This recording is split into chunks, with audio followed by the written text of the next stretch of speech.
దేవుని స్తోత్రం. దేవుని కృపలో మరొకసారి మీ మధ్య ఉండటానికి దేవుడు చూపిన ప్రేమను బట్టి మొదటిగా దేవునికి స్తుతి చెల్లిస్తూ ఉన్నాను. ఆహ్వానించిన మరి స్థానిక సంఘ కాపరి దైవజనులు రెవరెండ్ డాక్టర్ అనారోజు కుమార్ పాష్ గారి ప్రత్యేక వందనాలు తెలియచేస్తున్నాను. పాషం గారికి వందనాలు తెలియచేస్తూ ఉన్నా. ఆరతిన పెద్దలు, మరి దైవ సేవకులు, మరి సీనియర్ పాస్టర్ గారు అంటే అత్తమ్మ గారికి ప్రత్యేక వందనాలు తెలియచేస్తున్నా. కుటుంబం అంతటికి వందనాలు తెలియచేస్తున్నా. ప్రార్థనకు వచ్చిన మీకు అందరికి కూడా వందనాలు కదా. మీకు చెప్పకపోతే ఎలాగ అందరికి చెప్పారు, మాకు ప్రార్థన వందనాలు చెప్పలేదంటారు. ఈరోజు యవనస్తుల గురించి పాస్టర్ గారు ఎంతమంది చేతి అన్నారు. ఈరోజు ఏ వాక్యం చెప్పుకున్న యవనస్తులు? హుషాయ్ అంటే త్వరపడు వాడు. మనం దేనికి త్వరపడుతున్నాం? కొంతమంది మంచి వాటికి త్వరపడతాం, కొంతమంది లేటుగా. హుషాయ్ త్వరపడువాడు. మళ్ళీ హుషాయ్ ఎవరు స్నేహితుడు? దావీదు స్నేహితుడు. కనుక మనం ఎవరికి దేవునికి స్నేహితులుగా ఉంటున్నాం? హుషాయ్ మీరు చెప్పాలి, అందరూ వాళ్ళే చెప్తారు. హుషాయ్ మూడోది చెడగొట్టువాడు. దేన్ని? గమనించండి. దావీదు మంత్రి, మరి అబ్షలోం పక్క ఉన్నటువంటి అహితోపేలు యొక్క ఆలోచన చెడగొట్టేవాడు. అంటే రాంగ్ డాక్టర్స్ని చెడగొట్టేవాడు. అలాగా సాతాను కార్యాలు చెడగొట్టేవాడు. యవనస్తులు నువ్వేం చదువుతావులే, ఏం బతుకుతావులే, నీ చదువు మధ్యలో ఆగిపోతులే, నువ్వు చదవలే, ఉద్యోగం తేవలే అనుకునే వాళ్ళ ఆలోచనలన్నీ మీరు చెడగొట్టేవారిగా దేవుడు చేయనుగాక. దేవుని స్తోత్రాలు. దేవుని బిడ్డలారా, ఈ ఫండమెంటల్ బ్యాప్టిస్ట్ చర్చ్ చాలా ప్రాముఖ్యమైంది. ఇండియా బైబిల్ ట్రూత్ మిషన్ అనేక చోట్ల చూస్తూ ఉంటుంటా. ఇది ప్రారంభించి 53వ వార్షికోత్సవం. 53 సంవత్సరాలు కదా. 53 సంవత్సరాల్లో ఎప్పుడు కూడా ఇంతవరకు అదే సిద్ధాంతం, అదే పద్ధతి, అదే కార్యములో కొనసాగుతుంది. ఈ దినాల్లో చాలా జనాలు రావడానికి చాలా కూడికలు పెడుతున్నారు. తైలాభిషేకం అంట. ఏంటంట? తైలాభిషేకం.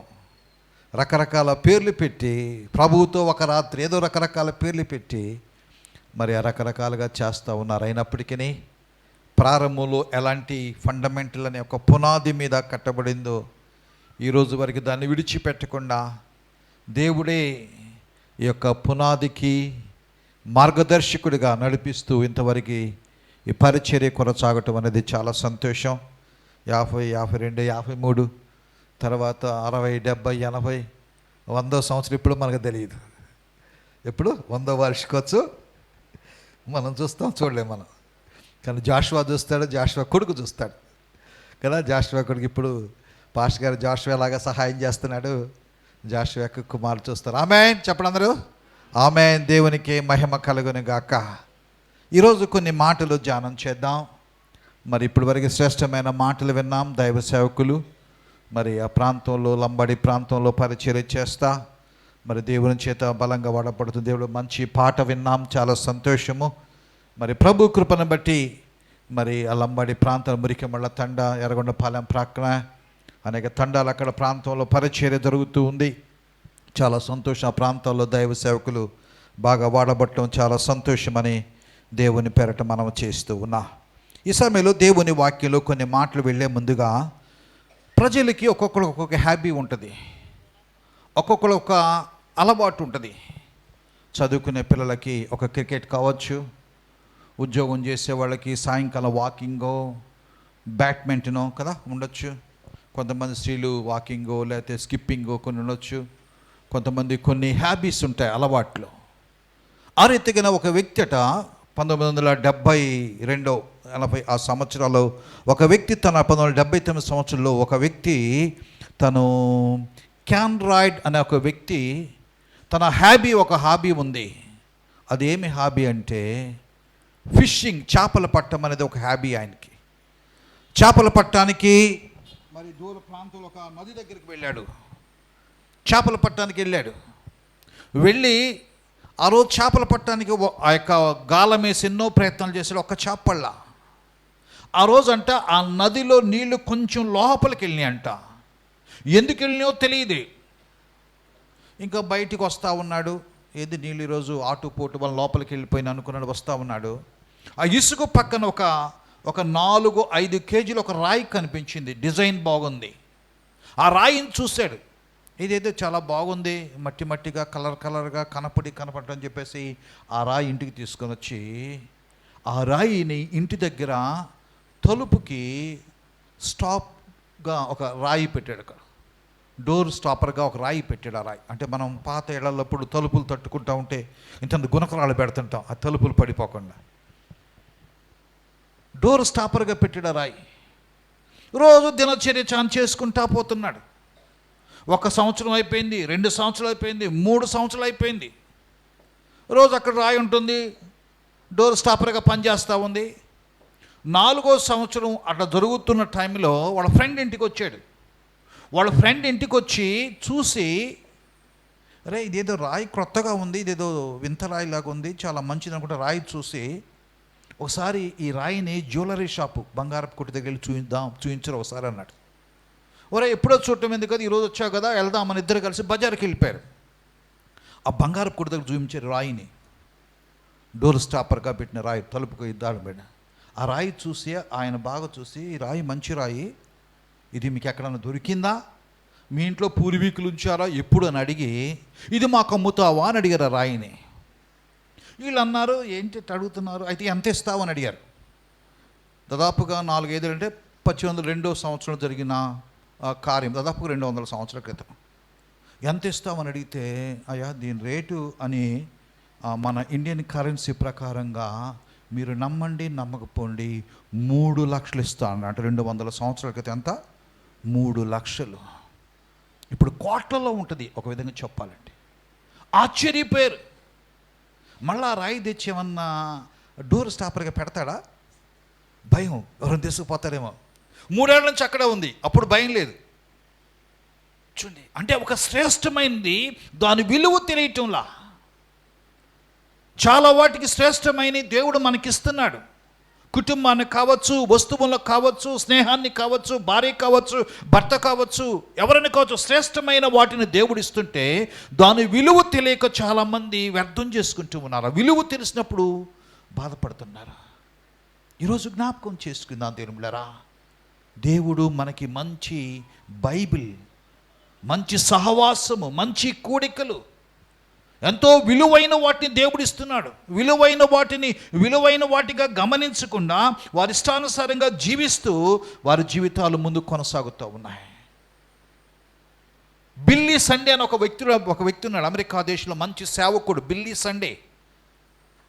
ఆయన దేవుని వాక్యం అంటాడు, ఆ వాక్యము చాలా విలువైనది, ఆ వాక్యాన్ని ప్రజలు గ్రహించటంలా, అది ఆశీర్వదించబడింది, అది వాక్యము గాడ్స్ గిఫ్ట్, దేవుని బహుమానము అని తన జీవితంలో ఎంతో గొప్పగా దేవుని సేవ చేస్తూ ఒక క్రికెట్ ప్లేయర్గా, ఒక వాలీబాల్, అక్కడ మనకి క్రికెట్ ఎంత ఉందో అక్కడ వాలీబాల్ ప్లేయర్గా ఉండి అనేక ప్రాంతాల వాక్యం చెప్తుంటే ఆయన అడిగారు, ఎందుకు ఇలా చెప్తున్నామంటే వాక్యము విలువైనదే. ఈరోజు జ్ఞాపకం చేసుకుందామా, దేవుడు మనల్ని ప్రేమించి అనేక ఆశీర్వాదాలు ప్రభు మనకిస్తున్నప్పుడు, అనేక దీవెనకరమైన కార్యాలు ప్రభు చేస్తున్నప్పుడు, ఆయన బిడ్డలుగా మనము ఆయన వాక్యాన్ని ఎలా అర్థం చేసుకుంటున్నాం, ఆయన వాక్యాన్ని ఏ రీతిగా మనము అన్వయించుకొని దాని ప్రకారంగా జీవిస్తున్నాం అనేది మనము జ్ఞాపకం చేసుకోవాలి. ఎప్పుడైతే ఆ రీతిగా చేస్తామో మరి దేవుని కార్యము సత్యమైంది. ఈరోజు గుర్తుపెట్టుకుందామా, గడిచిన సంవత్సరం ఈ యొక్క వార్షికోత్సవం నుంచి ఈ సంవత్సరం వార్షికోత్సవం వరకు దేవుడు కాపాడి తన కృపలో భద్రపరిచి మరొక అవకాశాన్ని దేవుడు ఇచ్చాడు. మనం ఎంతగా దేవునిలో బలపడుతున్నాం, ఎంతగా దేవునిలో ఎదుగుతున్నాం, వయసు పైబడుతుంది, విశ్వాసం అనేది కూడా పైబడుతుందా, వయసు వచ్చేస్తుంది మనకి, కానీ విశ్వాసము బలపడేదిగా, దేవునిలో ఇంకా దగ్గరయ్యేవారిగా, దేవునిలో బలపడేవారిగా ఉన్నామా? ఈరోజు మనం గుర్తుపెట్టుకోవాలి దేవుని బిడ్డలారా. చాలా సంతోషం, మంచిది, పర్వాలేదు. కానీ పోయిన సంవత్సరం ప్రార్థనకు వచ్చిన వారందరూ చేతులు ఎత్తండి. పోయిన సంవత్సరం వార్షికోత్సవం వచ్చిన వాళ్ళందరూ వచ్చారు, చాలా సంతోషం. అందరూ ఛేదించండి, నేను అంటున్న దానికి ఏం బాధపడద్దు. పోయిన సంవత్సరం నుంచి ఈ సంవత్సరం వరకు 1 ఇయరా, సంవత్సరం అంటే 1 ఇయరా కదా, 1 ఇయర్లో ఎవరన్నా ఈ సంవత్సరం క్రొత్త వారిని, నీ స్నేహితులని, నీ ఇంటి ప్రక్కోళ్ళని, ప్రార్థనకి రాని వారిని, మారు మనసు పొందిన వారిని కొంచెం చర్చికి వచ్చి కూర్చోరాదా, ఒక పూటాన రారాదా, ఇద్దరం వెళదాంరా అని ఎవరన్నా ఈ సంవత్సరం అంతటిలో ఒక్కళ్ళనైనా ప్రభు దగ్గర నడిపించిన వాళ్ళు ఉన్నారా? చేతులెత్తని ఉంటే వాస్తవం చెప్దాం. ఒక్కళ్ళని. పోయిన సంవత్సరం ప్రార్థనకు వస్తున్నా, ప్రతి ఆదివారం ప్రార్థనకు వస్తున్నా, పోయిన సంవత్సరం ఈ సంవత్సరం వరకు నీ జీవితంలో దేవుడు నీకు ఇచ్చిన భారమును బట్టి, ప్రభువు నేను రక్షించిన దాన్ని బట్టి, నువ్వు బల్లార్థంలో పాల్గొనే దాన్ని బట్టి, దేవునితో నువ్వు చేస్తున్న సహవాసం బట్టి, నీకున్న భారమును బట్టి ఒక క్రొత్త వ్యక్తిని నీ అంత నువ్వు ప్రభు దగ్గరికి పరిచయం చేసి, ప్రభు ఈ బిడ్డను తీసుకొచ్చి నీకు అప్పగిస్తున్నాను, తేవటం వరకు నీ బాధ్యత. మార్చటం దేవుని పని, మార్చడం దేవుని పని కనుక తేవటం మాత్రమే నీ పని. నీ పని నువ్వు చేస్తావు, నీ పని నువ్వు చేస్తే దేవుడి పని దేవుడు చేస్తాడు. ఈరోజు గుర్తుపెట్టుకుందాం. వచ్చే సంవత్సరం ఒకళ్ళని తీసుకొస్తారా? వచ్చే సంవత్సరం తీసుకొస్తున్న చేతులు ఎత్తండి. నేను వచ్చే సంవత్సరం త్యాగాలను. దేవుని స్తోత్రం అమ్మా, దేవుని స్తోత్రాలు. వచ్చే సంవత్సరం ఒక్క సంవత్సరం అంతట్లో ఒక్క వ్యక్తి ఈరోజు గుర్తుపెట్టుకుందామా. ఒక ప్రొఫెసరు ప్రార్థనకి వెళ్తూ ఉంటాడు. ఒక ప్రొఫెసర్ సండే చర్చికి వెళ్తాడు. ఓ ప్రొఫెసర్ ఉన్నాడట, ఆయన దేవుని వాక్యము పుస్తకాలు రాస్తుంటాడు, దేవునిలో కాలేజీ చూసుకుంటుంటాడు, మళ్ళీ సేవకి వెళ్తూ ఉంటుంటాడు. ఆ ప్రొఫెసర్ని ఒక స్టూడెంట్ అడిగాంట, అయ్యా నువ్వు ప్రొఫెసర్వి, మంచి జ్ఞానం కలిగిన వాడివి, తెలివి కలిగిన వాడివి, చాలా బుక్స్ రాశావు, నువ్వు ప్రభువుని వెంబడిస్తున్నా, మంచిదే. ఏముందండి ప్రభువులో? బైబిల్లో ఏముంది? బైబిల్ రాయబడి 2000 సంవత్సరాలు దాటిపోయింది కదా, ఆ దాంట్లో ఇంకా ఉందంటావా? అది టైం అయిపోయిందిగా. అంటే ఆ స్టూడెంట్ ఏంటంటే ఆ ప్రొఫెసర్ చేత అది అవుట్డేటెడ్, అంటే నిన్నటి వార్తా పేపరు మొన్నటి వార్తా పేపర్ లాగా అది అవుట్డేటెడ్ అయిపోయిందని చెప్పడానికి ఆ ప్రొఫెసర్తో మాట్లాడుతున్నాడు. ఏముంది బైబిల్? మీ నాన్న చదివాడు, మీ తాత చదివాడు, మీ ముత్తాత చదివాడు, నువ్వు చదువుతున్నాడు, రేపు నీ పిల్లలు చదివిందేనో కొత్త ఏమైనా ఉన్నాయా? అయ్యేగా. ఏముంది బైబిల్లో? అయిపోయింది, అవుట్డేటెడ్ అయిపోయింది, టైం అయిపోయింది బైబిల్ అని చెప్పేసి చెప్తుంటే ప్రొఫెసర్ బయటికి తీసుకొచ్చాడంట, బయటికి అని కాలేజీలోంచి బయటికి తీసుకొచ్చి సూర్యుడి దగ్గర, బయట ఎండ కనపడుతుంది, సూర్యుడిని చూడన్నాడు. సూర్యుడిని చూశాడు. సూర్యుడు ఎన్నాళ్ళయింది తయారయ్యి? అయ్యో అది సైన్స్ ప్రకారం చూస్తే కొన్ని కోట్ల సంవత్సరాలు రాయబడుతుంది, బైబిల్ ప్రకారంగా కొన్ని వేల సంవత్సరాల క్రితం. మరి సూర్యుడు ఇస్తున్నాడు. అమ్మో అది వెలుగునీగిపోతే ఎట్లాగా? అది వెలుగునీగిపోతే కిరణ సంయోగక్రియ జరగదు, అది వెలుగునీగిపోతే భూలోకము లేదు, అది వెలుగునీగిపోతే వెలుతురు లేదు, రాత్రి లేదు, పగలు లేదు, అది ఇస్తుంది వెలుగు. ఇస్తుందా సూర్యుడు? పోయిన సంవత్సరం కంటే ఈ సంవత్సరం ఎండలు ఎక్కువ తక్కువ? ఎక్కువ తక్కువ? మరి సూర్యుడు ముసలైపోవాలిగా, శక్తిని కోల్పోవాలి. ముసలి తెలుసుగా, బలం పోయిన వాళ్ళు ముసలాళ్ళు అయిపోవాలిగా. అయిపోతుందా? అయిపోవటంలా. అంటే దాన్ని సృష్టించిన ప్రభు సృష్టించిన సృష్టిలోని ఒక సూర్యుడు చంద్రుడు ఇవే తన శక్తిని కోల్పోకుండా ఇంకా ప్రభావితము చెంది ఇంకా తన శక్తిని కనపరుస్తూ ఉంటే అది తయారు చేసిన ప్రభు శక్తి తగ్గిపోద్దా? ప్రభు వాక్యం తగ్గిపోద్దా? నమ్మిన వాళ్ళందరూ చప్పట్లు కూడా దేవుని మహింపరుద్దాం. దేవునికి కదా ఈరోజు జ్ఞాపకం చేసుకుందాం. ప్రభు మనల్ని ప్రేమించి ఈ మంచి అవకాశాన్ని దేవుడు మనకు అనుగ్రహిస్తున్నాడు. ఈ సమయంలో మనం జ్ఞాపకం చేసుకుందాం. ఈరోజు వాక్య భాగము మనకందరికీ తెలిసిన ఒక వాక్యాన్ని చదువుకుందామండి. ఒకటి యెషయా గ్రంథము 38వ అధ్యాయం మనకు తెలుసు, 39వ అధ్యాయం తెలుసు. యెషయా గ్రంథం 38వ అధ్యాయంలో ఒక రాజు కనపడుతున్నాడు. ఆ రాజు పేరేం పేరు?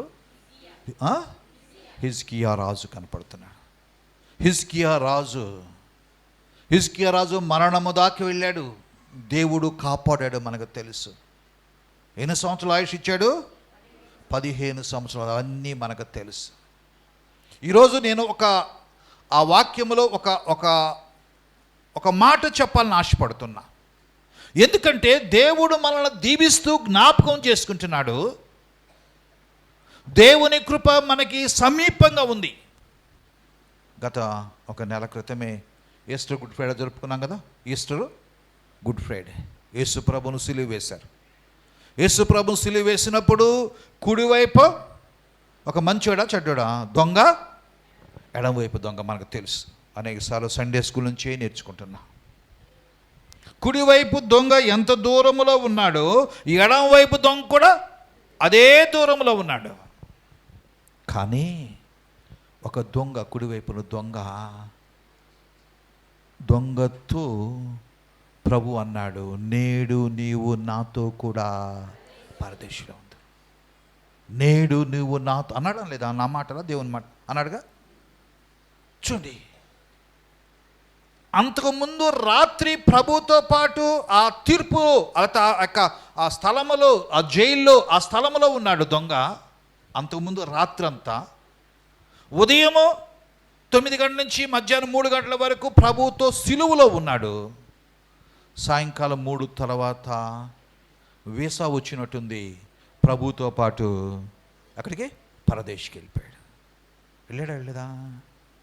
ఎందుకు చెప్తున్నానంటే, ప్రభు అందరికి అవకాశం ఇచ్చాడు. ఒకడు రక్షించబడ్డాడు, ఒకడు రక్షించబడలా. ఒకడు ప్రభుతో వెళ్ళాడు, ఒకడు ప్రభుతో వెళ్ళలా. ఇద్దరికి అవకాశం ఉంది వెళ్ళటానికి, అవునా కదా? ఇద్దరికి సమీపంగా ఉన్నాడు, ఇద్దరికి అవకాశం ఉంది.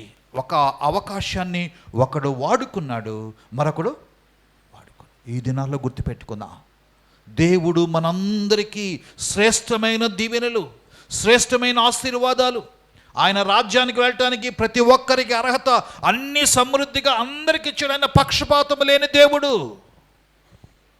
అయితే కొంతమంది వాడుకుంటున్నారు, కొంతమంది వాడుకోలేకపోతున్నారు. ఈరోజు వాక్యంలో జ్ఞాపకం చేసుకుందాం. 39వ అధ్యాయం చూద్దాం. 39వ అధ్యాయము 3వ వచనం. ఒక 2-3 ప్రశ్నలు చూసుకుందాం. 2-3 ప్రశ్నలు చూడండి. 39వ యెషయా గ్రంథం 39వ అధ్యాయం 3వ వచనం. పిమ్మట ప్రవక్త అయిన యెషయా రాజైన హిజ్కియాకు వచ్చి, అది ఒకటి ప్రశ్న, ఆ మనుషులు ఏమనేది గుర్తుపెట్టుకుందాం. అన్నీ గుర్తుకోబెట్టుకోపోయినా ముఖ్యమైన గుర్తుపెట్టుకుందాం. యెషయా ప్రవక్త హిజ్కియా దగ్గరికి వచ్చి, ఆ మనుషులు ఏమనిరి. తర్వాత చూడండి, 2వ ప్రశ్న, నీ యొద్దకు ఎక్కడ నుండి వచ్చారు? ఏమి అడిగారు? ఎక్కడి నుంచి వచ్చారు? 4వ వచనంలో ఒక మాట, నీ ఇంట వారేమేమి చూచిరి. 3 మాటలు గుర్తుపెట్టుకుందాం ఈరోజు. ఈ 3 మాటలు, ఆ మనుషులు ఏమనిరి, ఈరోజు గుర్తుపెట్టుకుందాం దేవుడా. ఈ హిజ్కియా రాజును దేవుడు జ్ఞాపకం చేసుకున్నాడు. హిజ్కియా జీవితంలో దేవుడు ఎన్నో కార్యాలు చేశాడు. యూదా రాజు హిజ్కియా జీవితాన్ని దేవుడు గొప్పగా ఆశీర్వదించాడు. నా జీవితాల్లో కూడా దేవుడు గొప్పగా దీవిస్తున్నాడు. హిజ్కియాని దేవుడు అడిగిన ప్రశ్న యెషయా ద్వారా, ప్రవక్త ద్వారా, ఆ మనుషులు ఏమనిరి. ఏ మనుషులు? ఇప్పుడు బయటికి వెళ్ళిపోదాం కొంచెం. హిజ్కియా 38వ అధ్యాయంలోకి వెళ్ళిపోదాం. ఏమనిరనే దానికి గుర్తుపెట్టుకుందాం. 38వ అధ్యాయంలోకి వెళితే ఆ మొదటి వచనం చదవడం ఏర్పడుతుంది. ఆ దినములలో ఆ హిజ్కియాకి మరణకరమైన రోగము కలుగుగా ప్రవక్తయు అతని యొద్దకు వచ్చి,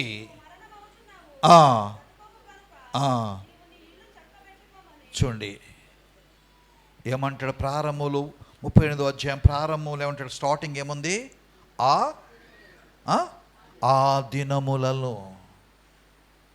ఇక్కడ 39వ వచనం ప్రారంభంలో ఆ కాలమందు. దినములు, కాలములు.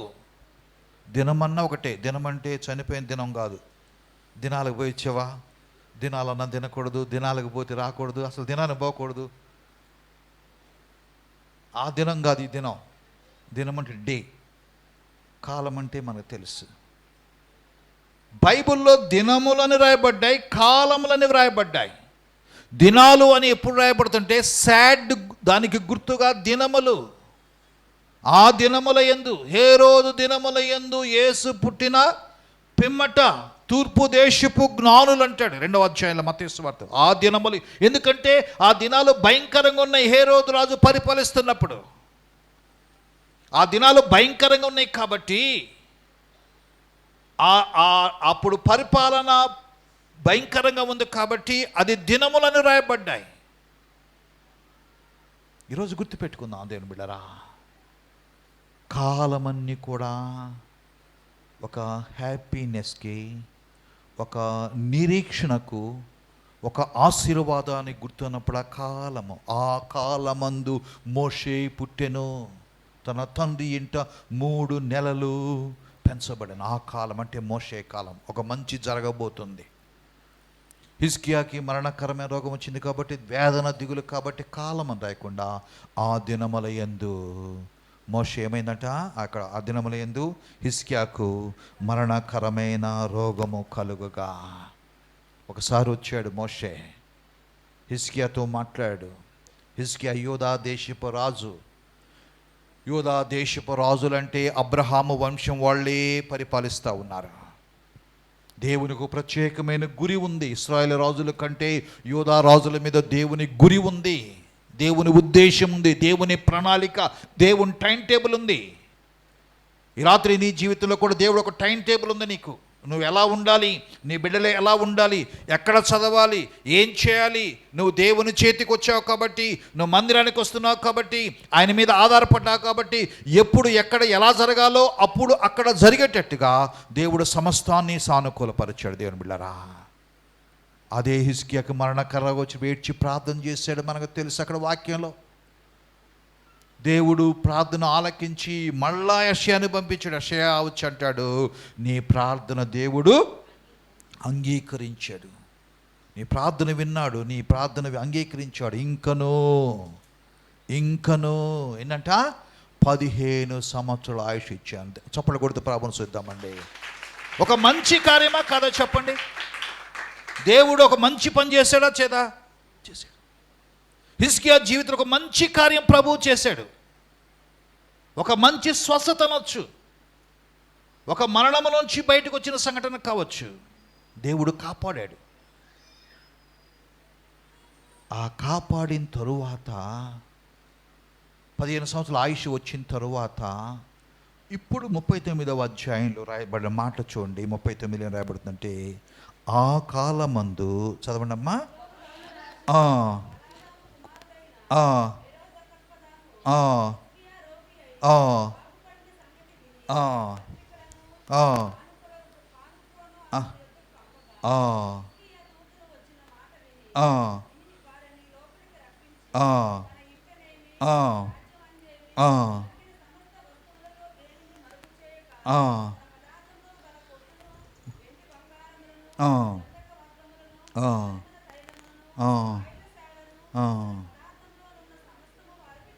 అది ఎప్పుడైతే బబులోను దేశపు రాజు బలదాను కుమారుడు ఎప్పుడైతే వచ్చాడో ఆయన్ని లోపలికి పిలిచి, అప్పుడు యూదా దేశముంది, యూదా దేశములో కార్యాలు జరుగుతున్నాయి.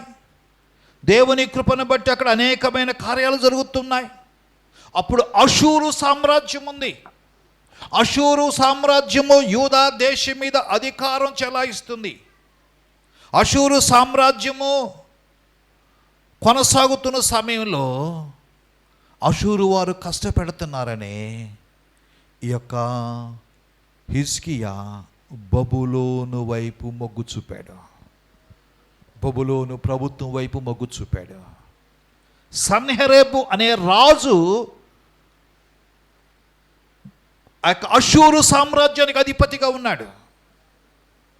రాజ్యాల్లో కొన్ని అక్కడ రాజ్యం, ఒక రాజ్యం మనకు కావాలి, ఒక రాజు మిత్రుడుగా, ఒక సేవకుడు మిత్రుడుగా ఎలా ఉన్నారో బబులోను సామ్రాజ్యం వైపు మొగ్గు చూపాడు.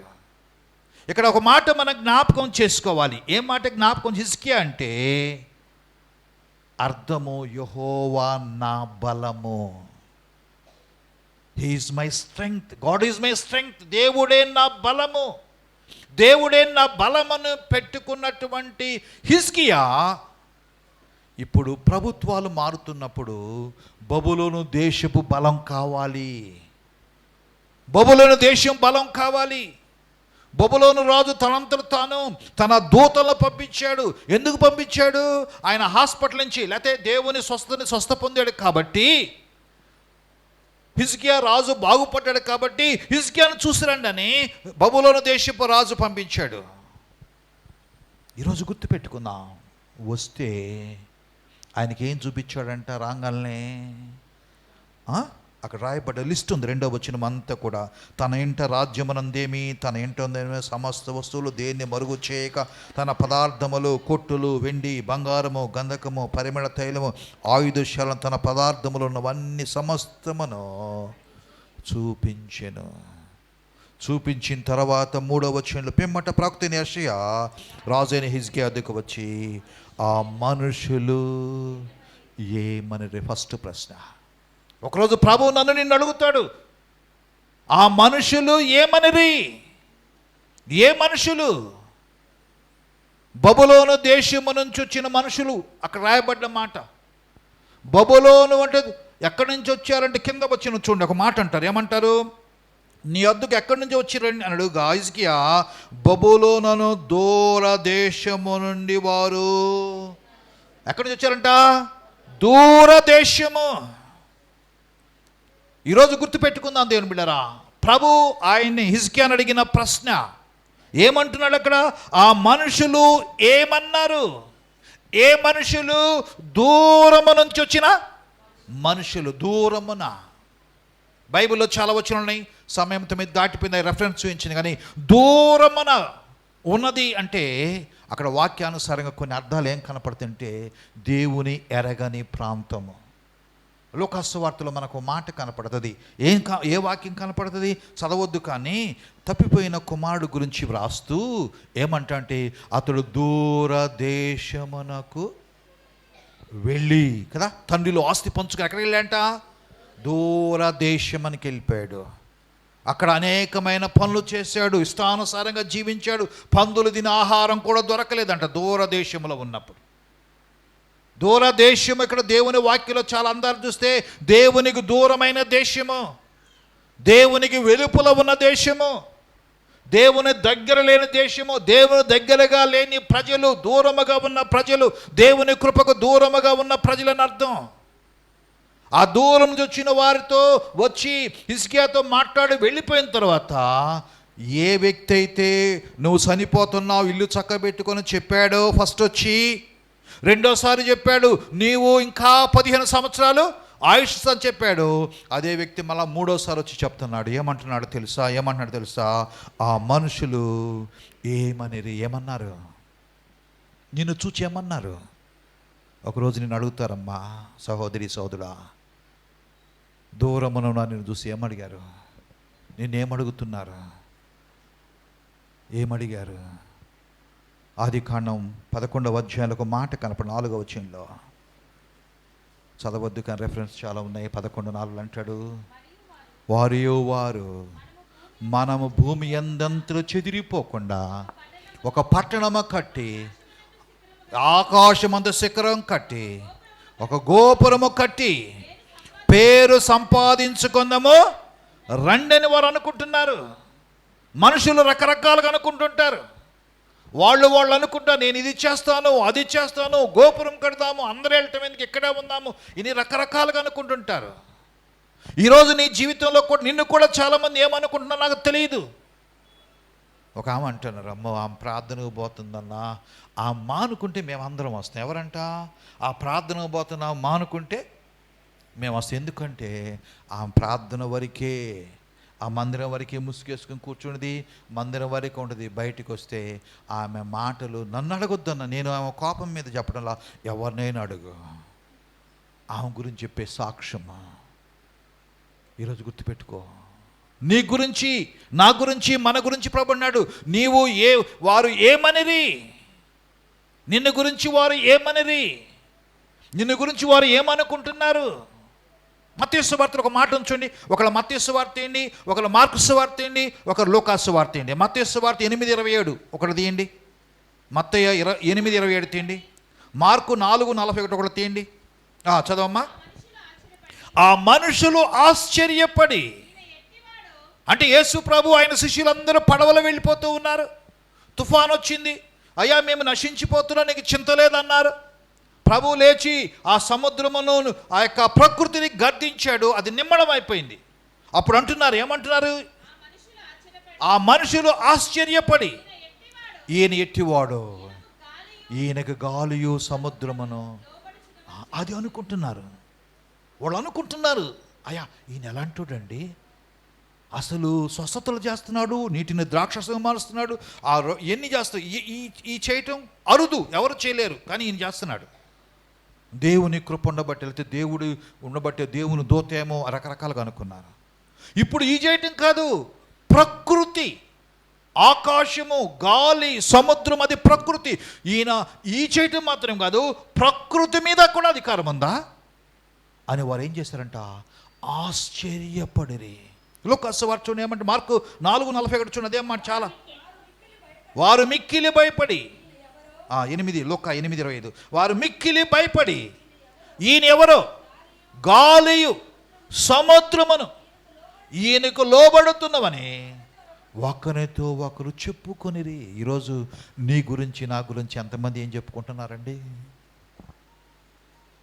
మన గురించి సైతానుడు ఏం చెప్పుకుంటుంది, మన గురించి మన బంధువులు ఏం చెప్పుకుంటున్నారు, బంధువులు ఏమని మాట్లాడుకుంటున్నారు. ఆ మనుషులు ఏమనేది, దూరం నుంచి వచ్చిన మనుషులు, మన ఫంక్షన్స్ బంధువులు చాలామంది వస్తుంటారు. చాలామంది మన బంధువులు, స్నేహితులు ఫంక్షన్స్ అప్పుడు మన శుభకాల్లో కలుసుకుంటాం, దూరం నుంచి వస్తున్నారు. వారు నిన్ను గురించి ఏమనుకుంటున్నారు? అక్క మంచి ప్రార్థనా పరురాలు, అక్క నా కొరకు ప్రార్థన, మావయ్య మమ్మల్ని మీ ప్రార్థనలో జ్ఞాపకం చేసుకో. మన బంధువులు చాలామంది ఉన్నారు లేరా? నీకు నాకు అందరూ బంధువులు ఉన్నారు. ఎప్పుడైనా నేను అడిగారా, అక్క నువ్వు ప్రార్థనకి వెళ్తున్నా, అత్తమ్మ ప్రార్థనకి వెళ్తున్నా, ఆంటీ ప్రార్థనకి వెళ్తున్నా, కోడల ప్రార్థనకి వెళ్తున్నా, మన వరుసను బట్టి, అమ్మ మీ ప్రార్థనలో నన్ను జ్ఞాపకం చేసుకోమని ఎంతమందిని అడుగుంటారు? గుర్తుపెట్టుకుందా?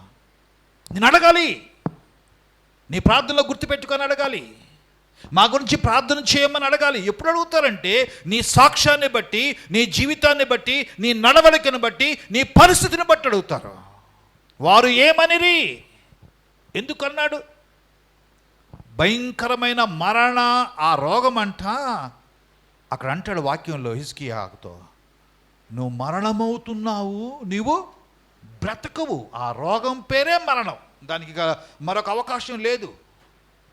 ఆ రోగం పేరే మరణం అనే రోగం, దానికి ఖచ్చితంగా ఏ మెడిసిన్ పనిచేయదు. అంతటి భయంకరమైన స్థితిలోంచి ఒక రాజు బ్రతికాడంటే వాళ్ళు వచ్చి ఏమనాలి? అయ్యా ఎట్ట తగ్గిపోయింది అని అడగాలి. నీ దేవుడు తగ్గించాడు అనాలి. నువ్వేమని ప్రార్థన చేసావనాలి. మాకు కూడా అలాంటి రోగం వస్తే మాకు తగ్గాలంటే, మనం ఒకసారి కొంతమంది బాగాలేనప్పుడు, తగ్గినప్పుడు, అయ్యా తగ్గిపోయిందా, ఏ హాస్పిటల్, ఏ డాక్టరు అని అడుగుతాం. ఎందుకు? ఒకవేళ మన బంధువులు, తెలిసిన వాళ్ళు, మన సంఘంలో ఎవరైనా వస్తే అదే హాస్పిటల్కి, అదే డాక్టర్ దగ్గర పంపించడానికి, తెలుసుకోవటానికి. వాళ్ళు అడగాలి, అయ్యా తగ్గిపోయింది కదా, ఎలా తగ్గిపోయింది? దేవుడు తగ్గించాడయ్యా. దేవుడు తగ్గిస్తే ఎలా తగ్గించాడు? మాకేమని ఎలా వస్తే మేమేం చేయాలి? మేము కూడా అప్పుడు చేస్తాం, చెప్పు అని అడగాలి. వారు ఏమని అడిగిరి? ఈరోజు గుర్తుపెట్టుకుందామా? అడగాలి. మా ఫ్రెండ్ ఉన్నాడు, వేదనాయకం పాస్టర్ గారు అని, సిఎస్ఏ పాస్టర్ గారు, నాతో పాటు బైబిల్ ట్రైనింగ్ చేశారు. ఎమ్మిగనూరులో సేవ చేస్తూ ఉంటాడు. గత 4-5 సంవత్సరాల క్రితం అక్కడికి వెళ్ళినప్పుడు వాక్యం చెప్పే ముందు ఒక ఆయన వచ్చి, సాక్ష్యం చెప్తానండి అన్నాడు. ఓకే అని ఇచ్చాం. ఆయన సాక్ష్యం చెప్తున్నాడు. ఏమని చెప్తున్నాడు తెలుసా? ఆయన ఏమని సాక్ష్యం ఇస్తున్నా అంటే, మేమెంతో కష్టంలో ఉన్నాం, వేదంలో ఉన్నామండి. మా నాన్న భయంకరమైన త్రాగుబోతు, నాకు ఒక చెల్లెలు ఉంది. మా అమ్మ ఆ పాసి పని అక్కడక్కడ పనులు చేసుకొని వస్తుంది. మాకు జబ్బులు సరిపోయే కాదు, ఇంటి రెంట్ కట్టమంతంత మాత్రంగా ఉండేది. తెలిసిన బంధువులు, స్నేహితులు అడుగుతుంటే మమ్మల్ని మరి లెక్క పెట్టేవాళ్ళు కాదు, మమ్మల్ని తక్కువ అంచనా వేశారు. వీళ్ళు పనికిరారు, చేత కాదు అనుకునేవాళ్ళు. కానీ నేను ప్రభువుని నమ్ముకున్నా, మారు మనసు పొందా. ఎంతో ఇబ్బందిగా ఉంటే, ఆహారం దొరకకపోతే దేవుడు ఒక ఆలోచన నాకు ఇచ్చాడు. మా ఊర్లో కొబ్బరి బొండాల షాప్ ఉంది. కొబ్బరి బొండాల షాపు దగ్గర అందరూ కొబ్బరి బొండాల నీళ్లు తాగి దాన్ని కొట్టించుకొని కొంతమంది ఆ కొబ్బరి తీసుకెళ్తారు. లేత కొబ్బరి, గట్టి కొబ్బరి తీసుకెళ్ళి కొంతమంది టైం లేకుండా వదిలిపెట్టిపోతారు కదా. ఆ కొబ్బరి బొండాలు వెళ్తే, అన్న మేము చాలా ఇబ్బందులు ఉన్నాం, మా చెల్లికి ఆకలేస్తుందని చెప్పేసి కొబ్బరి బొండలు ఆయనకు దండం పెట్టి ఆయన పరిచయం చేసుకొని రోజు కొబ్బరి బొండాలు ఉన్నటువంటి పగలకు అన్నీ ఏరుకునేవాడిని. నేను చూసి చేయబెట్టి గట్టిగా ఉంటే తెచ్చుకొని ఆ కొబ్బరి బొండాన్ని కొట్టి తీసుకొచ్చి మా చెల్లి మా అమ్మ తినతో నేను తినేవాడిని. ప్రభువుని నమ్ముకున్న తర్వాత దేవుడు నా పక్షమున గొప్ప కార్యం చేశాడు. ప్రార్థనకి వెళ్ళడం ప్రారంభించా. కానీ పోలీసు రిక్రూట్మెంట్ పడింది. నేను అప్లై చేశా. ఒక నిరీక్షణ వచ్చింది, దేవుడు చేస్తా, ఒక నమ్మకం వచ్చింది. నమ్మకంగా ఉంటే నమ్మకమైన వారికి మెండైన దీవెనలో కొలుతున్న వాక్యాన్ని నేను పట్టుకున్నా. వెళ్ళా, రిక్రూట్మెంట్ చేశా, రాశా. కానిస్టేబుల్ ఉద్యోగం వచ్చింది. కానిస్టేబుల్ ఉద్యోగం నుంచి హెడ్ కానిస్టేబుల్ అయ్యా. నేను ఇంకా హెడ్ కానిస్టేబుల్ నుంచి ఎస్ఐ అయిపోయి ఇప్పుడు నేను సిఐగా పనిచేస్తున్నానా. దేవుడు మా పక్షమున గొప్ప కార్యం చేశాడు. నేను అప్పుడప్పుడు కోర్టుకి మా యొక్క ఖైదీలను సబ్మిట్ చేయడానికి పోతున్నప్పుడు నా జేబులో బైబిల్ పెట్టుకొని ఉంటా, చిన్న బైబిల్, ప్యాకెట్ బైబిల్. ఆ కోర్టుకి మా ఖైదీలను సబ్మిట్ చేయడానికి పోతున్నప్పుడు ఆ బైబిల్ తీసి పక్కన పెట్టంటారు. నేను అంటాను, బైబిల్ నేను పక్కన పెట్టనండి. నన్ను లోపలికి పంపిస్తే పంపించండి, లేకపోతే లేదు. ఒకవేళ ఉద్యోగం తీసేస్తే తీసేయండి. నేను బైబిల్ మార్చేయను. ఇక్కడ కావచ్చు, సుప్రీంకోర్టు కావచ్చు, హైకోర్టు కావచ్చు, ప్రధానమంత్రి కావచ్చు, రాష్ట్రపతి దగ్గర కావచ్చు, నేను నా జేబులో బైబిల్ తీయనా. ఈరోజు గుర్తుపెట్టుకుందామా? అది ఆ సాక్ష్యము, ఆ చూసిన వారందరూ సాక్ష్యము. దేవుని బిడ్డలారా, నేను ఒక జ్ఞాపకం చేసుకుందా. ఈ మధ్య ఫుట్బాల్ ప్లేయర్, మీకు తెలిసి ఉండొచ్చు, నా సెల్లో ఉందా ఫోటో. ఆ ఫుట్బాల్ ప్లేయర్ 100% జీసస్ అనే ఒక ఇక్కడ బ్యానర్ ఒకటి రాసుకుని, మీకు ఎవరి పేరు తెలుసు, దాంట్లో ఉంది, నా దాంట్లో ఉంది. 100% జీసస్ అనే ఒక ఫుట్బాల్ ప్లేయర్ అమెరికా దేశంలో బ్యానర్ కట్టుకోండి. ఇక్కడ 100% జీసస్ అని బ్యానర్ కట్టుకుంటాడు. చాలా ఆటల్లో గెలిచాడు. ఒకళ్ళు అడిగారట, ఆ గేమ్ ఆడేటప్పుడు అడిగాడు, ఫుట్బాల్ ప్లేయర్ని అడిగాడంట, అయ్యా మా కంపెనీ పేరు పెట్టుకో. మొబైల్ ఎందుకుంటా అక్కడ, మొబైల్ అక్కడ కంపెనీ పేరు, మా కంపెనీ పేరు ఇక్కడ పెట్టుకో, బ్యానర్ లాగా కాగితం పేపర్ కట్టుకో, నీకెంతో డబ్బులు ఇస్తానంటే ఆయన అన్నాడు, నాకు మీ డబ్బులు అవసరం లేదు, నాకేం కావాలో తెలుసా? నా యేసు ప్రభు నా పక్షమున చేసిన కార్యం కావాలి. ప్రభువే నా పక్షమున గొప్ప కార్యం చేశాడు, అది చాలు నాకు, ఇంకా మీదెవరిది పెట్టుకోనని ఆయన జ్ఞాపకం చేశాడు. దేవుని బిడ్డలారా, ఎందుకు ఈ మాట నేను జ్ఞాపకం చేస్తున్నానంటే, ప్రభు బిడ్డలుగా జీవిస్తున్న మనము యెషయా ప్రవక్త వచ్చి అంటున్నాడు. ఏమని యెషయా ప్రవక్త జ్ఞాపకం చేస్తున్నాడు తెలుసా? ఏమని అంటే, ఆ మనుషులు ఏమనేది నీ గురించి ఏమని మాట్లాడుతున్నారు. వాళ్ళు మాట్లాడినప్పుడు వాళ్ళు ఏమన్నారు, నువ్వు ఏమి సమాధానం చెప్పావు అని అడుగుతున్నప్పుడు ఆయన ఏమీ చెప్పాలి. ఎవరు? హిజ్కియా ఏం చెప్పాలా. తర్వాత ఏమన్నాడు చూడు, రెండో మాట చూడు, ఏమన్నాడు? వారు నీ యొద్దకు ఎక్కడ నుండి వచ్చిరి అని అడుగగా హిజ్కియా బబులోను దూర దేశము నుండి వారు వచ్చి ఉన్నారని చెప్పాను. చూసావా? మరెక్కడి నుంచి వచ్చారంటే బబులోను అను దూర దేశము నుండి వచ్చారు. బబులోను అను దూర దేశము నుంచి, దూరము నుంచి వచ్చారు. హిజ్కియా వారికి సాక్ష్యం ఇవ్వాల, ప్రభువు చేసిన మేళ్ళు జ్ఞాపకం చేసుకొని చెప్పలా. నా జీవితంలో కూడా దేవుడు అనేకమైన మేళ్ళు చేస్తూ ఉంటే మనము అనేక మందికి సాక్ష్యం ఇచ్చే వారంగా ఉన్నామా?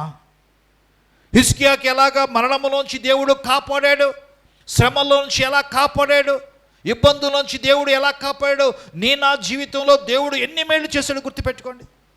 పోయిన సంవత్సరం ఈ సంవత్సరం వరకు దేవుడు చేసిన మేళ్ళు జ్ఞాపకం చేసుకుంటే ఆయన చేసిన మేళ్ళు ఆశ్చర్యకరమైన కార్యాలు ప్రభువు చేశాడు, అద్భుత కార్యాలు ప్రభువు చేశాడు. అలాంటి అద్భుత కార్యాలు ప్రభువు చేస్తుంటే మనం ఎలాగా నమ్మకంగా దేవుని మీద ఆధారపడుతున్నామో మనం ప్రభువుకి సమర్పించుకుందాం. దేవుడా, ఆ ప్లేయర్తో అన్నాడు, నీకు 5 కోట్లు డబ్బులు ఇస్తాం. ఏంటమ్మా, 1 లక్ష 2 లక్షలు, ఎన్ని కోట్లు? 5 కోట్లు. 5 కోట్లు డబ్బులు ఇస్తాము, మా బ్యానర్ పెట్టుకోండి అంటే ఆయన అన్నమాట, 5 కోట్లు నాకు అవసరం లేదు. నువ్వెంత ఇచ్చినా 5 కోట్లు కాదు, 500 కోట్లు ఇచ్చినా కూడా నేను అది పెట్టుకోను అని ఆయన చెప్పిన మాట ఆశ్చర్యకరమైన మాట అండి. ఈరోజు గుర్తుపెట్టుకుందామా, దేవుని కొరకు సాక్షులుగా జీవించారు. ఒకరోజు ప్రభు నిన్ను అడుగుతారు. ప్రభు నిన్ను అడిగేవాడికి ఉన్నాడు, ఏమనే తెలుసా? ఆ మనుషులు ఎవరు, ఏమనిరి, నీ గురించి ఏమన్నారు? కొంతమంది అంటారు, అన్నా నేను ఫలానా అక్కను చూసి ప్రార్థనకు వస్తూ ఉన్నా, ఫలాని సహోదరుని చూసి నేను ప్రార్థనకు వస్తున్నా, ఆ వ్యక్తిని చూసి నేను మారు మనసు పొందా, ఆ వ్యక్తి అలవాట్లను బట్టి, వారి పద్ధతులను బట్టి, వారు దేవుని మీద నమ్మకత్వాన్ని బట్టి, వారు ఎంత సిన్సియర్గా దేవుని ఆరాధిస్తున్నారో, ప్రార్థిస్తున్నారో, దాన్ని బట్టి నేను ప్రభువు నమ్ముకున్నాను అన్నట్లుగా నీ జీవితం కనపడాలి. అందుకని అక్కడ వాక్యంలో రాయబడుతున్న మాట అంటాడు, వారు ఎక్కడి నుంచి వచ్చిరంటే వారు దూరదేశము నుండి. చూసా, లూకాసు వార్తలో మనకు కనపడుతుంది 15వ అధ్యాయం 13వ వచనంలో అక్కడ తప్పిపోయిన కుమారుడు గురించి రాయబడుతుంది. ఏమంటారు తెలుసా? దూరదేశము నుండి, మరియు ఆయన ఇట్లా, నేను ఒక మనుషునికి 2 కుమారులు ఉండిరి, వారిలో చిన్నవాడు, తండ్రి ఆస్తిలో నాకు వచ్చు భాగ్యమిమ్మని అడుగగా పంచిపెట్టాను. కొన్ని దినములైన తరువాత ఆ చిన్న కుమారుడు సమస్తమును కూర్చుకొని అది దూరదేశమునకి వెళ్ళిపోయి సమస్తం పోగొట్టుకున్నాడు. వారు ఎక్కడి నుంచి వచ్చారంటే దూరదేశము నుంచి. కొన్నిసార్లు మనం దూరదేశం వెళుతుంటాం, కొన్నిసార్లు దూరదేశం వాళ్ళు మన దగ్గరికి వస్తూ ఉంటారు. ఎంత వెళ్ళినా ఎంత వచ్చినా నీ విశ్వాసాన్ని పోగొట్టుకోకూడదు. కొంతమంది బయలుదేరి పిల్లలు, ప్రార్థనకు వచ్చే పిల్లలు, మంచిగా ఉన్న పిల్లలు దూర ప్రాంతం బెంగళూరు, హైదరాబాద్, మెదక్ ప్రాంతానికి వెళ్ళిపోయి ప్రార్థన మర్చిపోతారు. ప్రార్థన చేసే అవకాశం ఉండదు అంటారా? స్థలం మారితే ప్రార్థన మారిపోద్ది. మనం ఉదయం సాయంత్రం ప్రార్థన చేసుకునే వాళ్ళం, మన బంధువుల ఇంటికి వెళ్ళినప్పుడు, మన బంధువుల ఇంటికి మా అక్క కుమార్తె, మీ బావమర్ది కుమార్తె వెళ్ళినప్పుడు ఆ ఇంట్లో ఒక రోజునప్పుడు ఉదయాన్నే ప్రార్థన చేసుకోరు, ఎందుకు టైం లేదంటారు. అది కాదు, నీ టయానికి నువ్వు ప్రార్థన చేయాలి. ఎన్ని పరిస్థితులు సాతాను మార్చినా, నీ విశ్వాసమును మార్చడానికి ప్రయత్నం చేసినా, ఎన్ని ఆటంకాలున్నా, నీ జీవితంలో ఎన్నడూ దేవుని విడిచిపెట్టకుండా ఆయనకి ఇష్టమైన బిడ్డగా ఉండాలి. దానియేలు గ్రంథం తీని ఒక మాట కనపడుతుంది. దానియేలు గ్రంథంలో మనం చూస్తే ఒక ప్రత్యేకమైన మాట దేవుని వాక్యంలో మనకు కనపడుచుండి. దానియేలు గ్రంథం 1వ అధ్యాయం చూద్దాం. 1 దానియేలు గ్రంథం తీద్దాం చూడండి.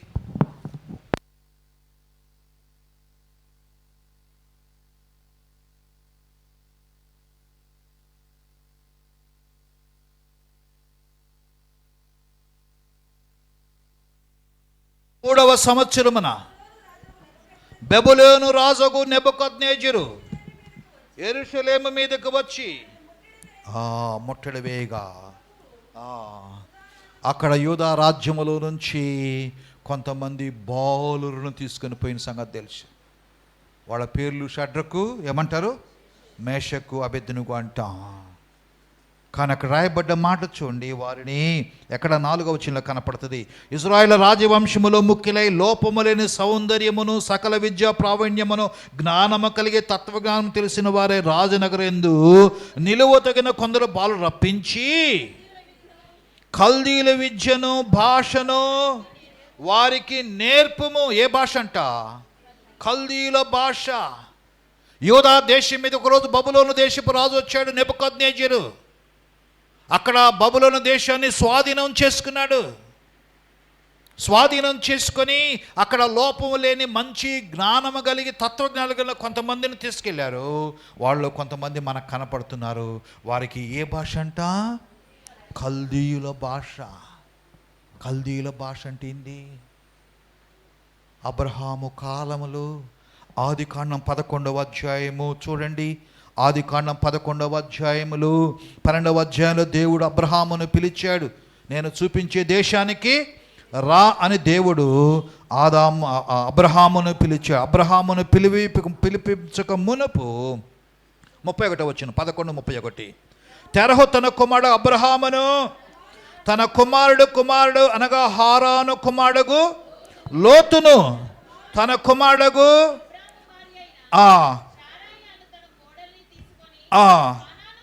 కానానుకి వెళ్ళుటకు కల్దీల ఊరను పట్టణము నుండి వారితో కూడా బయలుదేరి అక్కడ నివసించెను. తెరహు బ్రతికిన దినములు 200 అని అక్కడ రాయబడుతుంది. చూడు అక్కడ 31 చివర్లో కల్దీల ఊరను పట్టణం అండి. కల్దీల ఊరు వాళ్ళది. అబ్రహాము పూర్వీకులు కల్దీల భాష, కల్దీల స్థితి. ప్రభు అన్నాడు, అబ్రహామా నువ్వు బయలుదేరు. ఈ కల్దీల భాష పనికిరాదు, కల్దీల ప్రాంతం పనికిరాదు, కల్దీల ఊరు పనికిరాదు, కల్దీలు ఏది నీలో ఉండకూడదు. అబ్రహామును అబ్రహాం వెళ్ళిపోయాడు. ఆదికాండం 11లో కనపడుతుంది. దానియేలు గ్రంథం 1వ అధ్యాయంలో అదే యోధా దేశంలోంచి లోపము లేని వాళ్ళని తీసుకెళ్ళి వారికి ఏం నేర్పించారంట? ఏ అలవాట్లయితే మానుకున్నారో పితరులు ఆ అలవాట్లు మనల్ని నేర్పిస్తున్నారు. ఏ బూతులైతే మాట్లాడుకున్నారో ఆ బూతులు నేర్పిస్తున్నారు. ఏ అలవాట్లయితే పూర్వీకులు ప్రభువుని ఎరక్కముందు వారి జీవన శైలి, ప్రభువుని ఎరక్కముందు వాళ్ళ జీవన విధానం ఏ రీతిగా ఉందో ఆ విధానాన్ని తిరిగి ఈ యొక్క దానియేలు వారికి చూపిస్తున్నారండి బబులోను దేశాన్ని తీసుకెళ్ళి. కానీ విశ్వాసము చెదిరిపోలా.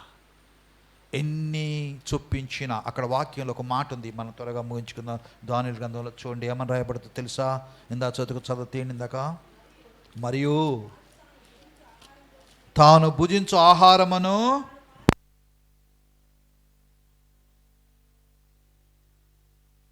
చూడండి. ఎన్న వచనం అంటే 7వ వచనం. నపుంసల అధిపతికి 6వ వచనం. యూదులలో నుండి దానియేలు, హనన్య, మిషాయేలు, అజర్యను వారు వీరిలో ఉండిరి.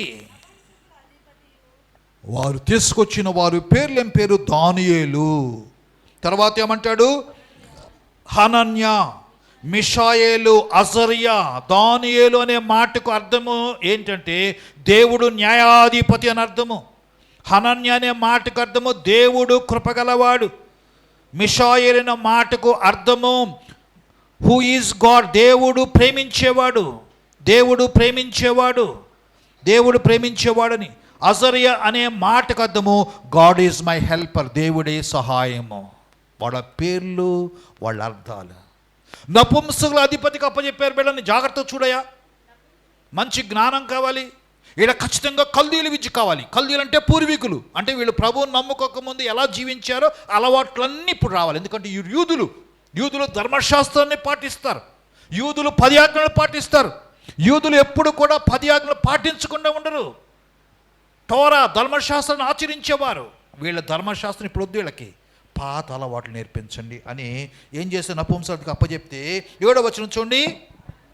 నపుంసకుల అధిపతి దానియేలుకు బెల్షాజరు అనే పేరు పెట్టారమ్మా. బెల్షాజరు అనే మాటకు అర్థము బయలుదేవత. పేరు మార్చేశారు, బయలుదేవత. చూడండి తర్వాత ఏం రాయబడుతుంది? దానియేలు బెల్షాజరునియు, హనన్యాకు షడ్రకు అంటే మూన్ గాడ్, చంద్రదేవుడు. వాళ్ళు ఆరాధించే దేవత పేరు పెట్టారు. కొంతమంది షడ్రకు అనే పేరు పెట్టుకున్నారు. షడ్రకు అనే పేరు దేవుని పేరు కాదు, బైబిల్లో పేరు కాదు. అది అక్కడ ఆ షడ్రకు మేషక్ అనే పేర్లు పెట్టుకొని షడ్రకు మేషక్ అబేద్నెగో అని పెట్టాం మనం గబక్కని చెప్పుకోవటం నోటికి. షడ్రకు అనే పేరు దేవుని పేరు కాదు, బైబిల్లో పేరు కాదు, విగ్రహారాధన పేరు. అక్కడ షడ్రకు అనే దానికి ఏమని రాయబడుతుందంటే షడ్రక్కి మూన్ గాడ్, చంద్రదేవతని. తర్వాత మిషాయేలుకు మేషక్ అని. మేషక్ అంటే moon God, the powerful moon God, గొప్ప బలమైన చంద్రదేవత అనే పేరు. ఏం పేరు? మేషక్కి. తర్వాత అజర్యాకి అబేద్నెగో అంటే సర్వెంట్ ఆఫ్ నిబో అనే ఒక దేవతకి సేవకుడు అని అర్థం. పేర్లు మార్చేశారు. వాతావరణం మారిపోయింది. ధర్మశాస్త్రం లేదు, ఆరాధించుకునే వారి స్థలము లేదు, చర్చి లేదు, ప్రార్థన లేదు, ఏది లేదు ఎవరికి, వీళ్ళకి. కానీ వాళ్ళు అన్న తెలుసా, రాజు అక్కడ రాయబడ్డ ఒకే ఒక మాట అన్నారు. ఏమన్నారు తెలుసా? అక్కడ రాయబడ్డ మాట 8వ వచనము, రాజు భుజించు భోజనమును పానము చేయి ద్రాక్షరసమును పుచ్చుకొని తన్ను అపవిత్రపరచకూడదని దానియేలు ఉద్దేశించి తమను అపవిత్రులు కాకున్నట్లు వాటి పుచ్చుకొనకుండా సెలవిమ్మని నా పుంసల అధిపతిని వేడుకొనేను. సచ్చపడితో ప్రాబ్లం చూద్దామండి. బతిమలాడుకున్నా అంట, అయ్యా మేము అపవిత్రులం కామయ్యా. రాజు తినే అన్నం అంటే ఎలా ఉంటుంది? రాజు ఉండే ఊరే ఇల్లు ఎలా ఉంటుంది? రాజులు తాగే పాత్ర, వాళ్ళు తీసే గ్లాసులు ఎలా ఉంటాయి? మాకయ్యొద్దు. రాజుల ఆహారం వద్దు, రాజుల పాత్రలొద్దు, రాజుల ఆహారం ఏమీ మాకొద్దు. అవి తిని మేము అపవిత్రులము కాకూడదు, మేము పవిత్రులుగానే ఉండాలి. ఈరోజు గుర్తుపెట్టుకుందామా? అక్కడ వాక్యంలో ఇందాక చదువుకున్న మాట ఏమంటారు తెలుసా? వారు ఎక్కడి నుంచి వచ్చిరంటే దూర దేశం నుండి వచ్చిరన్న మాట చూస్తున్నాం. ఇందాక చదువుకున్నటువంటి యెషయా గ్రంథం 39వ అధ్యాయంలో వారు ఎక్కడి నుంచి వచ్చిరంటే దూరము నుండి వచ్చిరి. వారికి నీ సాక్ష్యం అందించాలి. షడ్రకు మేషకు అబేద్నెగో సాక్ష్యం అందించాలి. ఎప్పుడైతే వారు తీర్మానం చేసుకున్నారో బబులోను దేశమునకి వారు బానిసలుగా కొనిపోవడం, దే ఆర్ స్లేవర్, బానిసలుగా కొనిపోబడిన వారు ఏమనుకోకండి. ఒకసారి ఆ దానియేలు గ్రంథంలోకి వద్దాం. బానిసలుగా కొనిపోబడిన వారు సంగతి అక్కడ జ్ఞాపకం చేసుకుంటూ ఇక్కడ ప్రత్యేకమైన మాట మనకు కనపడుతుంది. దానియేలు గ్రంథంలో చూస్తే 6వ అధ్యాయం మొదటి 2 వచనాలు చదవండి. బానిసలుగా వచ్చిన వారు తీర్మానం చేసుకున్నారు, మేము అపవిత్రులము కాము, మేము పరిశుద్ధులుగా ఉంటాము, పరిశుద్ధులుగా పోతామని ఎప్పుడు అనుకున్నారు. 6వ అధ్యాయం, తన రాజ్యం అంతటిపై అధిపతులుగా ఉంటుకై 120 మంది అధిపతులను నియమించుటకు దర్యావేషు. ఇంతకుముందు నెబుకద్నెజరు పోయాడు, ఇప్పుడు దర్యావేషు రాజు అయ్యాడు. రాజు మారాడు, ప్రభుత్వం మారింది. దర్యావేషు ముగ్గురు శ్రేష్ఠులు నియమించి దర్యావేషుకి ఇష్టుడాయను వారి పైన 3 ప్రధానులుగా నియమించును. ఆ ముగ్గురిలో ఒకసారి చప్పలు కొడతామండి. అంతకంటే ఏం కావాలమ్మా? బానిసలుగా వెళ్ళిన వారు, బబులోను దేశానికి వెళ్ళిన వారు నెబుకద్నెజరు కాలం వెళ్ళారు. ఇప్పుడు దర్యావేషు కాలం వచ్చారు కల్లా బానిసలుగా ఉన్న దర్యావేషు అనుకున్నాడు, దేశాన్ని పరిపాలించే కష్టం కాబట్టి వీళ్ళని పరిపాలించడానికి ఎంతమందినంట వారు నియమించుటకు 20 మంది, 120 మందిని నియమిద్దాం దేశం మొత్తం మీద. ఆ ఊర్లో ఎంఆర్ఓ, ఆ ఊరని కొంతమందిని 120 మందిని ఏర్పాటు చేసి 120 మంది మీద 3 పెట్టారు అధిపతులను. ఆ 3లో ముఖ్యుడు ఎవరంటే అమ్మా దానియేలు. చూసావా? అది దానియేలు సాక్ష్యము. అందుకనే హిజ్కియా దగ్గరికి యెషయా వచ్చి అంటున్నాడు, ముగించుకుందాం.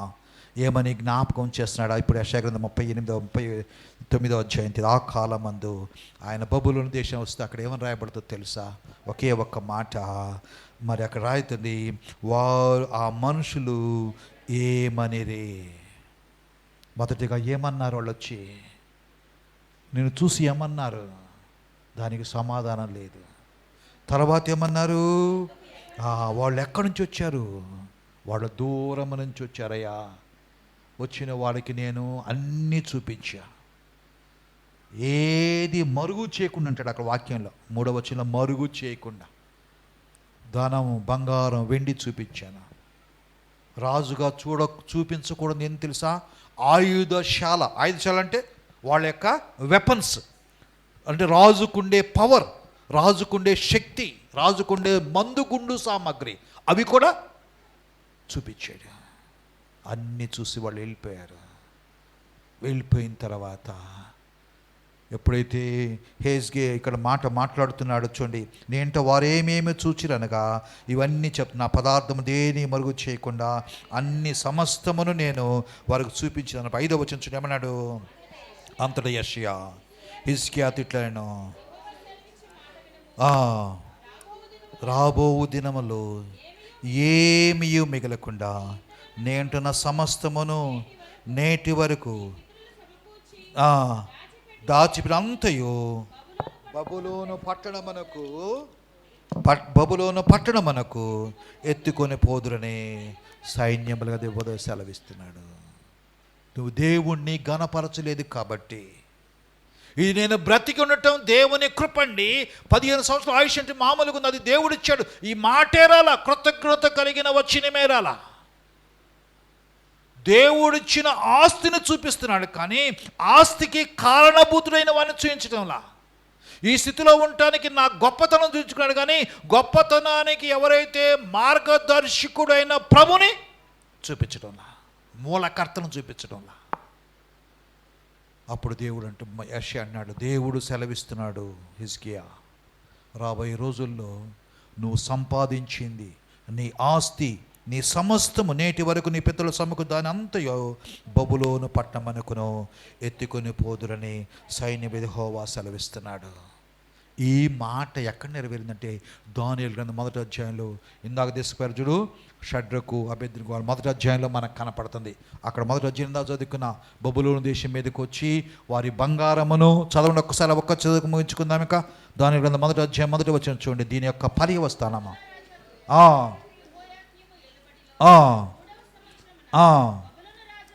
నెబుకద్నెజరు యెరూషలేము మీదకి వచ్చి ముట్టడి వేయగా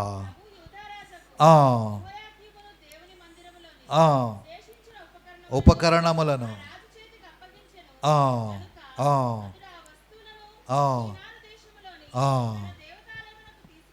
చూసా, అవన్నీ తీసుకుని పోయారు. దేశమును కొల్లగొట్టారు. ఆ బంగారు వెండి అన్నీ తీసుకుని పోయారు. తీసుకుని పోయి వారి దేశంలో ఉంచుకున్నారండి. అంత మాత్రమే కాదు, అంతకంటే బాధాకరమైన మాట ఏందో తెలుసా? దానియేలు అక్కడే 38వ అధ్యాయం 39వ అధ్యాయం యెషయా గ్రంథం. అంతకంటే బాధాకరమైంది ఏం తెలుసా? నీవు వారికి చూపించలేదు కాబట్టి, వారికి ఏమేమి చూపించావంటే నీ బంగారం వెండి చూపించావు కాబట్టి, వారికి ఏం చేసావు, నీ వద్ద ఎక్కడి నుంచి వచ్చినంతగా వారింటికి వారు ఏమేమి చూచిరి నీ ఎంట అనేది చూపించలేదు కాబట్టి. తర్వాత కింద వచ్చిన ఏమన్నా తెలుసు? మరియు నీ గర్భమందు పుట్టి నీ పుత్ర సంతానమును బబులోను రాజనగరం యందు నపుంసలుగా తీసుకొని పోబడుదురు. చూసావా, వాళ్ళ కుమారులందరినీ తీసుకొని పోయారు బబులోను దేశానికి. అక్కడ పోయిన తర్వాత వారు నపుంసకులుగా చేయబడ్డారండి. ఎవరి కుమారులు? హిజ్కియా కుమారులు. ఎంత భయంకరమైన సంఘటన తెలుసా? ఈరోజు నీ జీవితాన్ని గుర్తుపెట్టుకో. నీ ఇంట వారు ఏమేమి చూచిరి, నీ ఇంటికి వచ్చిన వారు ఏమేమి చూడాలి. ఇంగ్లాండ్ దేశంలో మెల్బోర్న్ సిటీలో ఒక వ్యక్తి ఉన్నాడు. ఆయన పేరు నిక్ విజిసిక్. మనకు తెలుసు, నిక్ విజిసిక్నా. ఆయన కాళ్ళు లేకుండా చేతులు లేకుండా పుట్టాడు. ఓకే, థ్యాంక్ యూ, చాలా థ్యాంక్ యూ అండి. నేను నా వందనాలు దాంట్లో సేవ్ చేసి పెట్టేది గోమ్మ. 100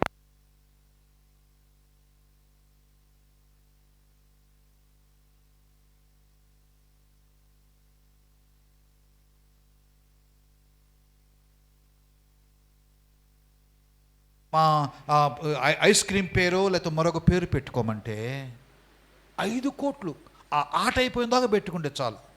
1 లక్ష 2 లక్షలు కాదు, 5. ఆ కాసే ప్రభా, ఈ 5 కోట్లు 2 చర్చీలు కట్టి పెడతానయ్యా, తక్కిని నేను ఉంచుకుంటాను అనొచ్చుగా. కానీ విశ్వాసాన్ని చెడగొట్టుకోలా. ఈ నికిన్ మనం జ్ఞాపకం చేసుకుంటే ఆయన దేవుని కొరకు దాదాపుగా 96 దేశాల్లో వాడబడ్డాడు. ఏమి చూపించాడు?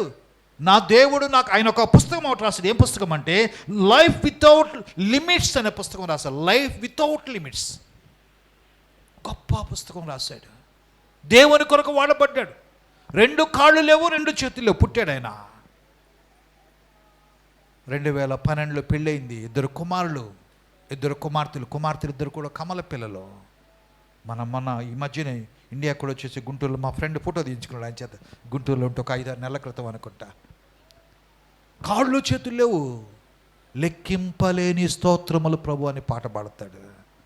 చూసావా, ఏం చూపిస్తున్నాడు? దేవుణ్ణి చూపిస్తున్నాడు. మంచి మోటివేటర్, గొప్ప అనేక మందికి మంచిగా మోటివేట్ చేస్తారు. చచ్చిపోయేవాళ్ళు ఎలా బ్రతకాలి, నిరీక్షణ లేని వారు ఎలా నిరీక్షణ సంపాదించుకోవాలి, అన్నీ పోగొట్టుకున్న నా జీవితం వ్యర్థం అనేవారు తిరిగి ఉత్తేజం పొందడానికి మంచి మోటివేటర్ స్పీకర్గా పనిచేస్తాడు. ఈరోజు గుర్తుపెట్టుకుందామా, నువ్వేమి చూపిస్తున్నావు ప్రభువుకి? నీ కుటుంబం ద్వారా ఏమి చూపిస్తున్నావు? నీ నడవడిక ద్వారా, నీ పద్ధతుల ద్వారా, నీ ఆలోచనల ద్వారా ప్రభువుకి ఏం చూపిస్తున్నావు? ఈరోజు మనం గుర్తుపెట్టుకుందాం ప్రియమైన దేవుని బిడ్డరా, మనము ఏ రీతిగా జీవిస్తున్నా.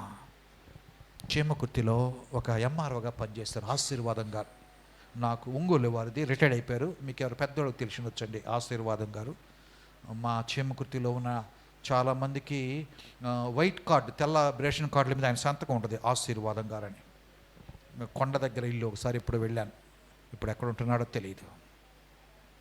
ఆయన ప్రభువును చూపించాడు. చీమకుర్తిలో ఎంఆర్ఓగా ఉండి, నమ్మకమైన ఎంఆర్ఓగా ఉండి ఆదివారం డ్యూటీ చేశారు. ఎంఆర్ఓ గారు కదా, చాలా పనులు ఉంటాయి కదా, ఆదివారం డ్యూటీ చేశారు. నేను డ్యూటీకి పోనన్నాడు, పోవాలి కష్టంగానే. కలెక్టర్ గారు అప్పుడు అర్జీ నోటీస్ ఇచ్చాడు. ఆయన అన్నాడు, నేను ఆదివారం ఏ డ్యూటీ చేయను, ఆదివారం డ్యూటీ చేయబట్టి నేను ఆదివారం చర్చికి వెళ్ళాలి. అలా వెళ్ళటం కుదరదంటే నువ్వు ఏమన్నా చేసుకో, నేను క్రిస్టియన్, బై బర్త్ క్రిస్టియన్, నా సర్టిఫికేట్ క్రిస్టియన్, క్రిస్టియన్ కోటాలో నేను ఉద్యోగం సంపాదించుకో, ఎస్సీగా నేను సంపాదించుకోవాలి, క్రిస్టియన్ కోటాలో సంపాదించుకున్నా. నేను క్రిస్టియన్ కాబట్టి నేను ఖచ్చితంగా ఆదివారం చర్చికి వెళ్తా. చర్చి అయిపోయిన తర్వాత ఏ పనైనా. ఈరోజు గుర్తుపెట్టుకుందామా, వారు అంటున్నారు, వారేమి చూసిరి, వారు ఎక్కడి నుంచి వచ్చారు, వారికి ఏమి చూపించావు? ఒక దినం ప్రభువు అడుగుతాడు, నువ్వేమి చూపించావు? నీ జీవితం ద్వారా, నీ పద్ధతుల ద్వారా, నేను చేసిన మేళ్ల ద్వారా పబ్లిక్కి, లోకానికి నన్ను చూపించావా? నన్ను పరిచయం చేసావా? నీ మాట ద్వారా, క్రియ ద్వారా, ఆలోచనలను పరిచయం చేసావని ప్రభు అడుగుతున్నాడు. దేవుడు, అందరూ తల వంచండి, ప్రార్థన చేసుకుందా. ఈ మధ్యాహ్న కాలం ఒకసారి నీ జీవితాన్ని జ్ఞాపకం చేసుకో దేవుని బిడ్డ. ఒక్కసారి నువ్వు ప్రభువును చూయించావా? గుర్తుపెట్టుకో. ప్రభు అడుగుతున్నాడు. ఆ రోజు హిజ్కియా దేవుని పెరట హిజ్కియాని యెషయా భక్తులు అడిగినట్లుగా ఒక దినం ప్రభుని అడిగినప్పుడు ఆ మనుషులు ఏమనిరి, నీ గురించి ఏమంటున్నారు లోకము? ఆ మనుషులు ఏమనిరి, నీ ఎద్దుకు ఎక్కడి నుంచి వచ్చారు? వాళ్ళు దూరం నుంచి వచ్చారు. దూరం నుంచి వచ్చిన వారికి నువ్వు సువార్త అందించావా? మన బంధువులు చాలా ప్రాంతాల నుంచి వస్తుంటారు. అందరూ కళ్ళు మూసుకోండి, ప్రార్థన చేసుకుందాం. అమ్మా, నీ అన్న తమ్ములు, అక్క చెల్లు, బంధువులు, పిల్లలు దూర ప్రాంతంలో ఉంటారు. వారు నీ దగ్గరకు వచ్చినప్పుడు, అమ్మ ప్రార్థనకు పోతున్నామని అడిగావా? అడగాలి, అది నీ బాధ్యత. వారు వెళుతున్నప్పుడు నువ్వు ప్రార్థనకు అలవాటు ఉన్న సహోదరి అయితే, బల్లార్థంలో పాల్గొన్న సహోదరి అయితే నువ్వేం చేయాలి తెలుసా? వాడు వెళుతున్నప్పుడు ప్రార్థన చేసుకుందామనే మాట చెప్పాలి. ప్రభు అడుగుతాడు, ఆ మనుషులు ఏమనిరి, నీ ఎద్దుకు ఎక్కడి నుంచి వచ్చారు? నీ ఇంట వారేమేమి చూచారు? నీ ఇంట్లో ఏం చూస్తున్నారు? నీ బిడ్డలను చూసినప్పుడు పద్ధతి కలిగిన వారికి కనపడుతున్నారా? నీ ఇంట్లో చూసినప్పుడు నీ విశ్వాసము చూస్తున్నారా? నీ ఇంట ఏమేమి చూస్తున్నప్పుడు గర్వముగా ఈ హిజ్కియా ఏమేమో చూయించాడు, కానీ నీ భక్తిని, నీ ప్రార్థనను, దేవుని మీద ఉన్న నమ్మకత్వాన్ని, దేవుని నమ్ముకుంటే ఎలాంటి మేళ్ళు జరుగుతాయో, నీ జీవితంలో ఏమి జరిగినాయో నువ్వు చూపించాలి. అది చూపించకపోతే నీ జీవితం వ్యర్థము. దేవుణ్ణి చూపించకుండా, దేవుణ్ణి పరిచయం చేయకుండా నువ్వెన్ని చేసినా, నేను చేసినా మన జీవితాలు వ్యర్థమైపోతాయి. గుర్తుపెట్టుకో దేవుని బిడ్డ. ప్రార్థన చేసుకుందాం. పరిశుద్ధుడైన మా తండ్రి, అందరూ ప్రార్థన చేయండి. పోయిన సంవత్సరం 2025 సంవత్సరం 26 వరకు కాపాడాడు. ఈరోజు మరొక 53వ వార్షికోత్సవం వచ్చింది. సంవత్సరం 54వ వార్షికోత్సవం రాబడుతుంది. తీర్మానం చేసుకోండి. ఇందాక 2-3 చేతులు ఎత్తారు. నేను ఒక వ్యక్తిని ప్రభువా నీకు సంవత్సరం మొత్తం, ఒకరోజు కాదండి, 365 రోజుల్లో ఒక నూతనమైన వ్యక్తిని ప్రభువా నీకు పరిచయం చేస్తానని తీర్మానం చేసుకో. ఈ మధ్యాహ్నం కాల్సిన నీ ద్వారా ప్రభువుకి నీ జీవితం ద్వారా చూపించుకో. దేవుడు నీ పక్షమునకు మంచి కార్యం చేస్తాడు. పరిశుద్ధుడైన మా తండ్రి, నీ స్తోత్రములు స్తోత్రములు స్తోత్రములయ్యా. నీ కృపను బట్టి వందనాలు చెల్లిస్తున్నామునైనా. సహాయం చేయండి. ఈ యొక్క రాత్రికాల సమయంలో ప్రభా బిడ్డల మంచి తీర్మానం చేసుకోవడానికి నీ కృప దయచేయమని ప్రార్థిస్తున్నాం. సమస్తము నీ కృపలోనైనా ఆస్వాదించమనైనా ప్రార్థిస్తున్నామయ్యా. మెండైన దీవుల్ని బిడ్డల మీద కుమ్మరించండి ప్రభువా. నీ బిడ్డలు చేర్చిన పరిచయని జ్ఞాపకం చేసుకోండి.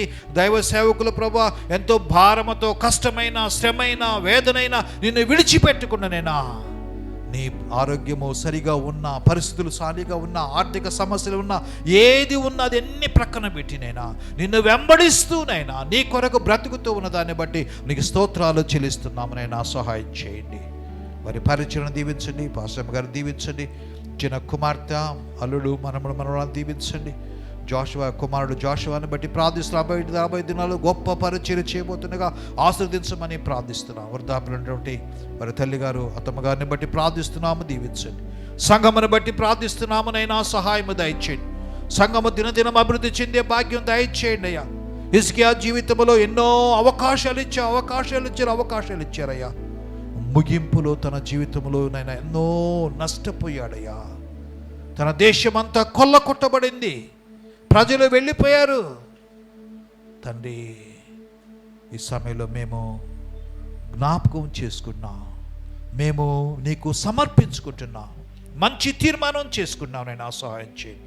అన్ని విధాల నీ కృప నా మీద, మా మీద ఉండి నడిపించమని, నైనా సహాయము దయచేయమని, మెట్టుకు మీ చిత్తమైతే నా 2000 తండ్రి ప్రభ 26వ సంవత్సరం వరకు జరుగుతున్న ప్రతి కార్యమును ప్రభా నీ చిత్తానుసారంగా నడిపించమని, విత్తిన వాక్యాన్ని బిడ్డల జీవితాల్లో ఫలింపచేసి ఆశీర్వదించమని, మరొక అవకాశాన్ని మాకు దయచేయమని, దినదినము సంఘం మల్టిప్లై అవుతుండగా కావాల్సిన అవసరతలు సమకూర్చండి.